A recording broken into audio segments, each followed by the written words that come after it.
दोस्तों, तो अब हम लोग फ्रेम डिपेंडेंसी देखने वाले हैं। वर्क एनर्जी में कोई फ्रेम डिपेंडेंसी होता है या नहीं।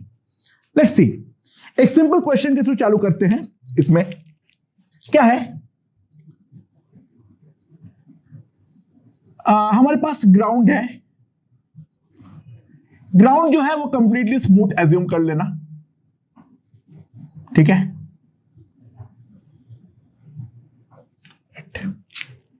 अब मेरे पास दो ब्लॉक्स है।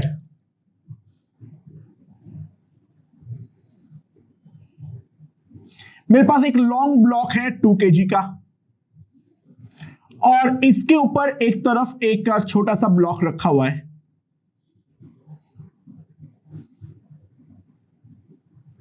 वन kg का, right. This is sufficiently long, tension मत लेना। इन दोनों के बीच में फ्रिक्शन है।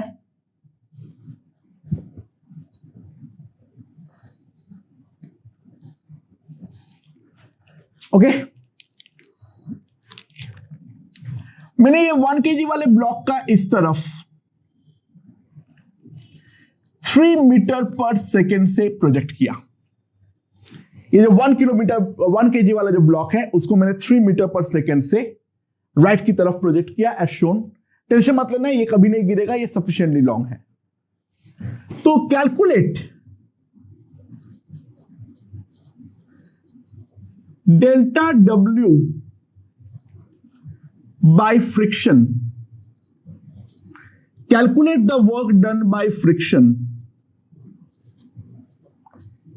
इन the frames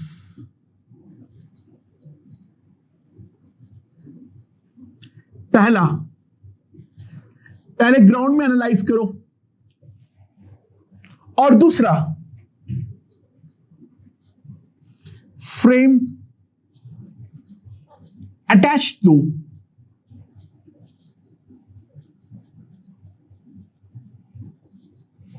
the block of mass 2 kg। ठीक है, और कब तक निकालना है? टिल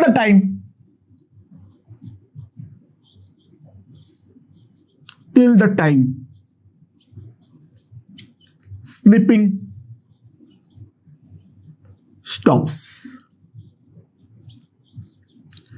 जब तक ना हमारा स्लिपिंग रुक जाए तब तक फ्रिक्शन हमारा टोटल कितना काम किया है उसको मुझे 2 फ्रेम में निकालना है।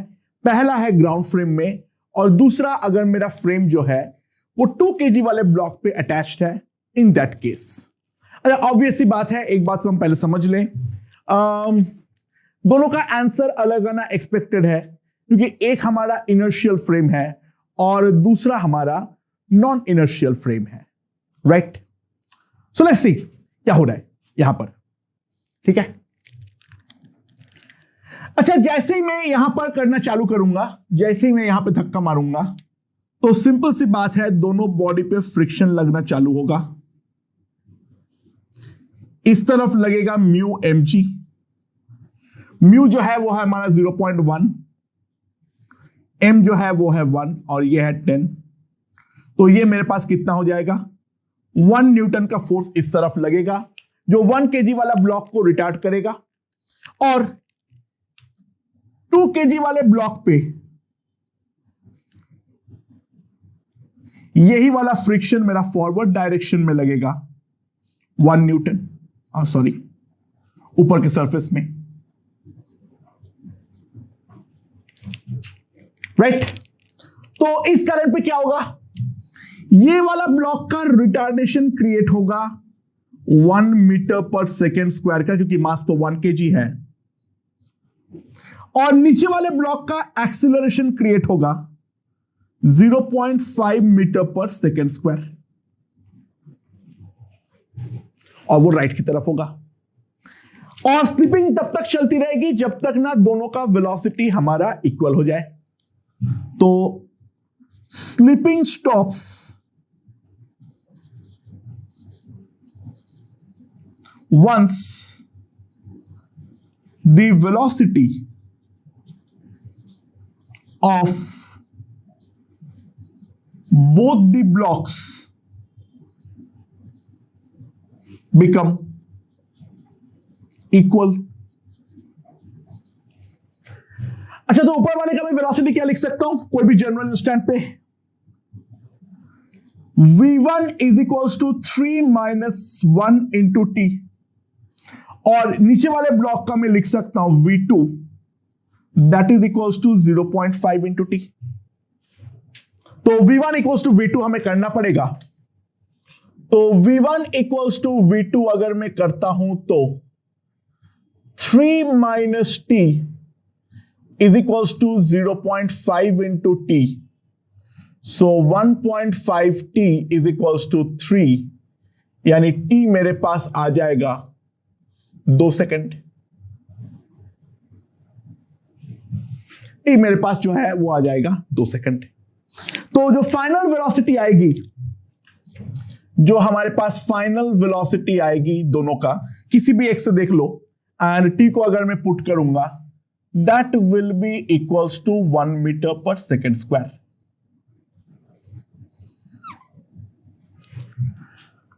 राइट, ये होगा हमारे पास 1 metre per second square. Okay, so मैं अब वर्क एनर्जी थ्योरम लगाने वाला हूं. तो सिंपल सी बात है, अगर मैं ग्राउंड पे analyse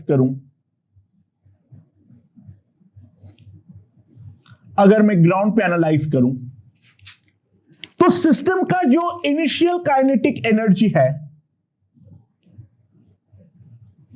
that is equals to half into 1 into 3 square, that is equals to 4.5 joule. और सिस्टम का जो फाइनल काइनेटिक एनर्जी है वो है हमारा हाफ इंटू, दोनों body common velocity 1 metre per second square से चल रहा है, and that will be equals to 1.5 joule. So अगर मैं यहां पर ध्यान दूं, डेल्टा के E is equals to -3 joule, and obviously that will be the work done by the friction, right? So that will be the work done by the friction in the ground frame, और उसका total work done जो है that is equals to -3 joule. अच्छा, now अगर मैं दूसरा वाले frame पे आ जाऊं, frame attached to block,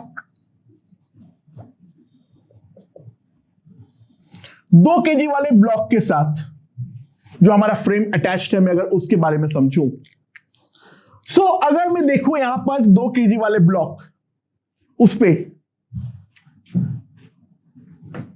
v relative, उसका इनिशियल वैल्यू जो है that is 3 metre per second, but v relative का जो फाइनल वैल्यू है वो है 0, क्योंकि जैसे ही मैं 2 kg वाले ब्लॉक पे चढ़ रखा हूं तो फाइनली हमें सिस्टम जो है वो हमें दोनों ब्लॉक साथ में मूव करना चालू करेगा.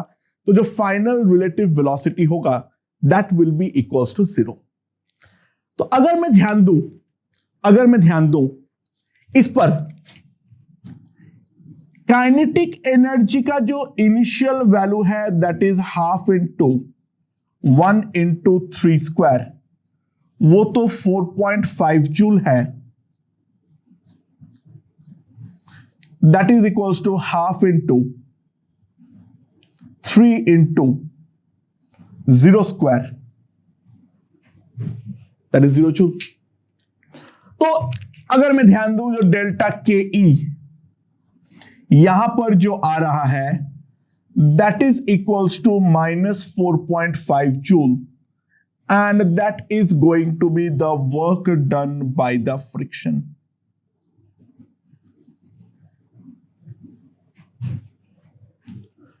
सो work done by the friction के बारे में अगर मैं देखूं तो ऑब्वियस सी बात है, सेकेंड वाले फ्रेम पे उसने ज्यादा काम किया है as compare to the first frame. तो अब यहां पर सवाल उठ सकता है, जो दोनों केस में डिफरेंस क्यों आ रहा है? ऑब्वियस सी बात है, जो हमारा फ्रेम 2 है, that frame 2 is non inertial. तो फ्रेम 2 क्योंकि नॉन इनर्शियल है, तो ऑब्वियस सी बात है उस वाले पे अगर देखूं तो मेरे पास डेफिनेटली एक फिक्टिशियस फोर्स डेफिनेटली है ही है, हाँ कि ना? ऑब्वियस सी बात है, अगर मैं फ्रेम 2 पे चढ़ जाऊं तो फ्रेम 2 के रेस्पेक्ट में डेफिनेटली एक फिक्टिशियस फोर्स जो है वो डेफिनेटली हमारा एग्जिस्ट कर रहा है। तो फ्रेम 2 is a non-inertial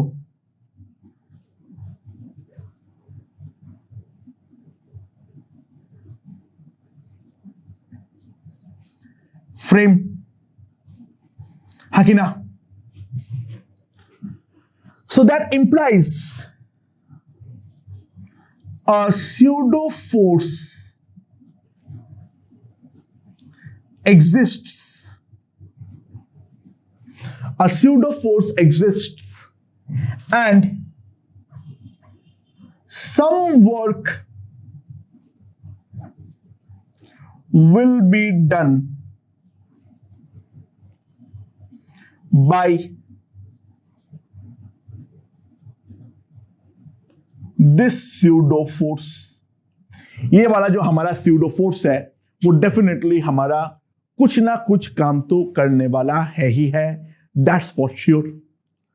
तो ऑब्वियस सी बात है, इसको अगर मैं देखना चाहूं तो स्यूडो फोर्स कितना लग रहा है, कैसे लग रहा है? अच्छा, ये वाला बॉडी का एक्सीलरेशन कितना है? 0.5 मीटर पर सेकेंड स्क्वायर। तो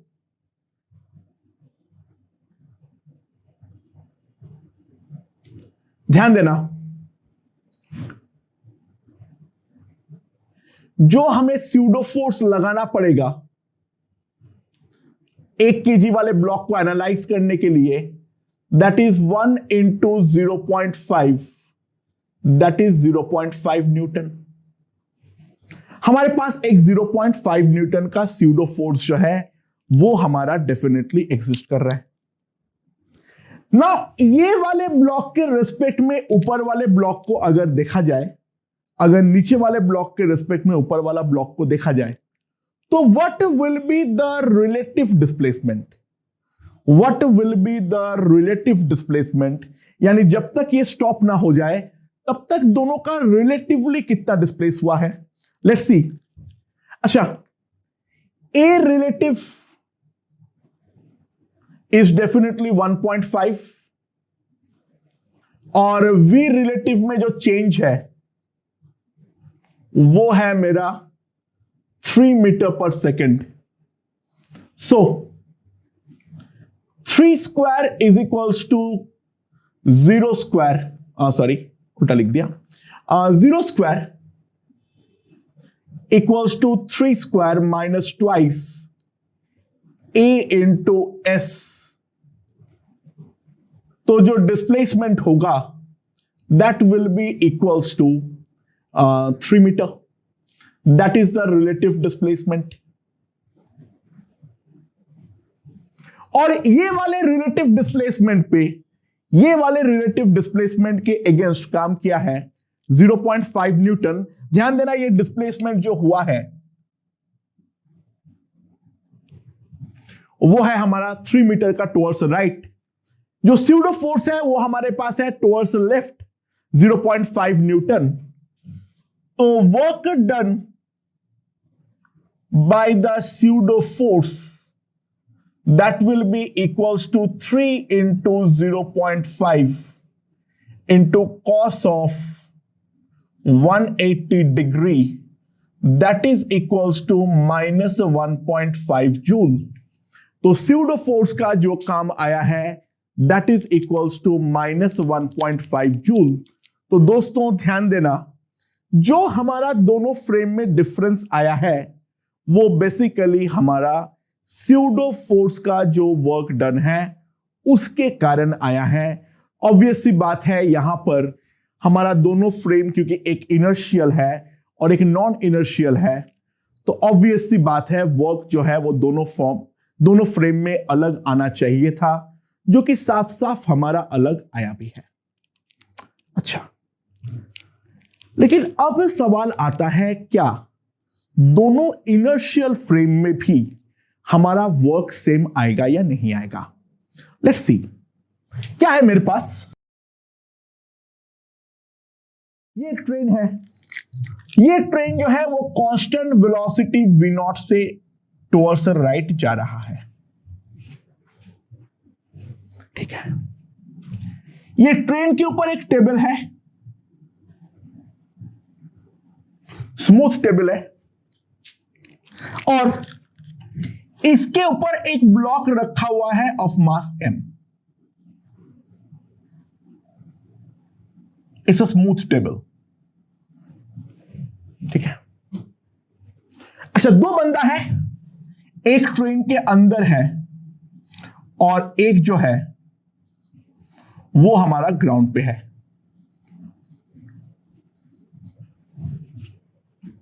राइट। अच्छा, ध्यान देना, ये वी नॉट जो है वो हमारा कांस्टेंट है।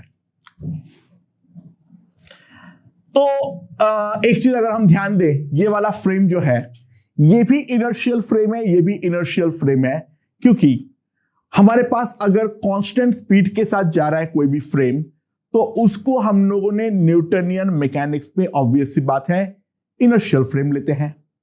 तो ये दोनों के दोनों फ्रेम जो है वो हमारा इनर्शियल है, तो स्यूडो फोर्स वगैरह की कोई कहानी यहां पर एग्जिस्ट करता ही नहीं है, राइट। अच्छा, अब ये वाला बंदा इस वाले ब्लॉक पे फोर्स F लगाया, ये वाला बंदा इस वाले पे फोर्स F लगाया, राइट। अच्छा, with respect to ground, initial speed of block, initial speed of block is equals to v1। ये वाला फोर्स जो है बंदे ने t टाइम तक लगाया, and final speed of block, ये आ गया है हमारे पास v2।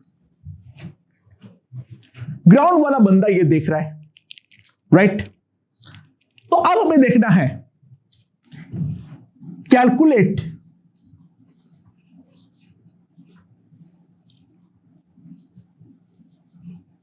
Work done by both, sorry, work done by man. ये बंदा जो है, जो ट्रेन को धक्का मार रहा है, उसने कितना, ट्रेन मतलब वो ब्लॉक को धक्का मार रहा है ट्रेन के अंदर का। तो calculate the work done by man in both the frames. अभी तक हम लोगों ने न्यूटन्स लॉज ऑफ मोशन में जो भी चीज देखे हैं, उसमें फोर्स का एनालिसिस वेलोसिटी होने पर बिल्कुल भी चेंज नहीं होता है। तो ऑब्वियस सी बात है, ये वाला फोर्स F जो है वो इस बंदे को जितना दिखेगा उस बंदे को भी इतना ही दिखेगा। फोर्स का मैग्नीट्यूड में कोई भी अमाउंट ऑफ बदलाव जो है वो हमारा नहीं होने वाला है। Is it clear, right? पिछले वाले क्वेश्चन में तो चलो हम लोगों ने स्यूडो फोर्स से बातचीत कर लिए थे, जो डिफरेंस आया था वो हम लोग स्यूडो फोर्स के ऊपर थोप दिए थे। यहां पर अगर डिफरेंस आता है तो ऑब्वियस सी बात है, अपरेंटली हमारा जो न्यूटनियन फ्रेम का कॉन्सेप्ट है वो न्यूटनियन फ्रेम का कॉन्सेप्ट हमारा टूट जाते हैं, राइट? अच्छा, ग्राउंड में पहले अगर एनालाइज करूं मैं, अगर मैं ग्राउंड में एनालाइज करूं, let's see, in ground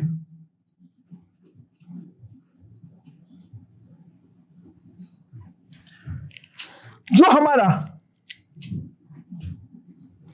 kinetic energy का इनिशियल वैल्यू है that is equals to half mv1 square, और काइनेटिक एनर्जी का जो फाइनल वैल्यू है that is equals to half mv2 square. तो सिंपल सी बात है, delta W is equals to delta KE that is equals to half m v2 square minus v1 square. तो ground frame में कितना काम होगा वो तो हम लोगों ने सिंपली देख लिए है। That is equals to half m v2 square minus half m v1 square. I hope this point is perfectly clear, right? समझ में आया? अब अगर मैं फ्रेम ऑफ ट्रेन पे आ जाऊं, फ्रेम ऑफ ट्रेन पे आ जाऊं, तो उस वाले पे क्या होगा? फ्रेम ऑफ ट्रेन पे क्या होने वाला है? अच्छा, ग्राउंड के रेस्पेक्ट में इसका वेलोसिटी था v1, राइट? और ट्रेन का वेलोसिटी इस तरफ था v0। By the way v1 जो है और v2 जो है वो दोनों टुवर्ड्स राइट था, ठीक है ना? वो दोनों टुवर्ड्स राइट था। इसका जो वेलोसिटी होगा v1 dash, that will be v1 minus v0, और जो हमारा v2 डैश होगा that will be equals to v2 minus v0, right? तो काइनेटिक एनर्जी का चेंज अगर मैं देखूं,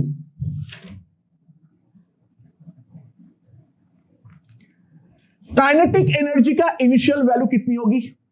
काइनेटिक एनर्जी की इनिशियल वैल्यू कितनी होगी?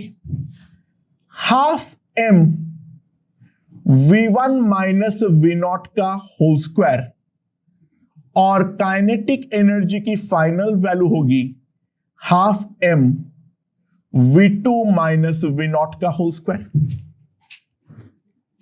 तो जो हमारा काइनेटिक एनर्जी का चेंज होगा डेल्टा के ई,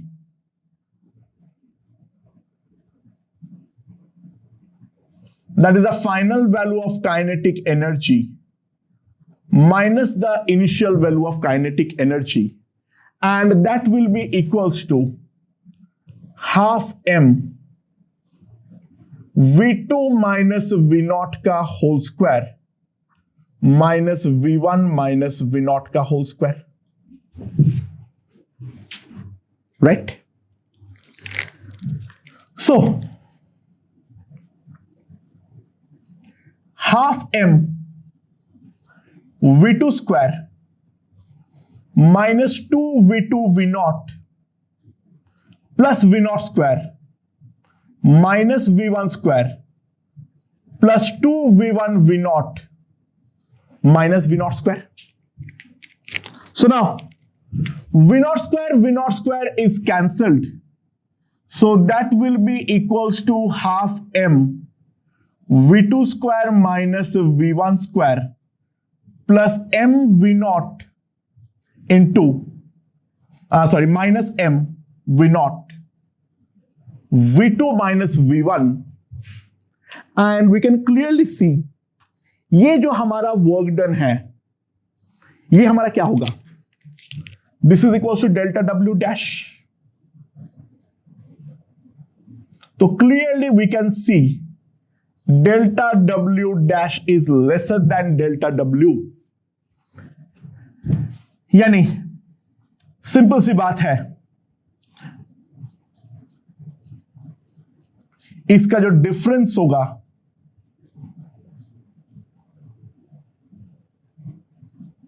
that is m v0 into v2 minus v1। यानी अगर हमारा दो इनर्शियल फ्रेम भी है तो भी जो वर्क डन हो रहा है that is going to be different. यानी even in two inertial frame, delta W are not same in both the frames.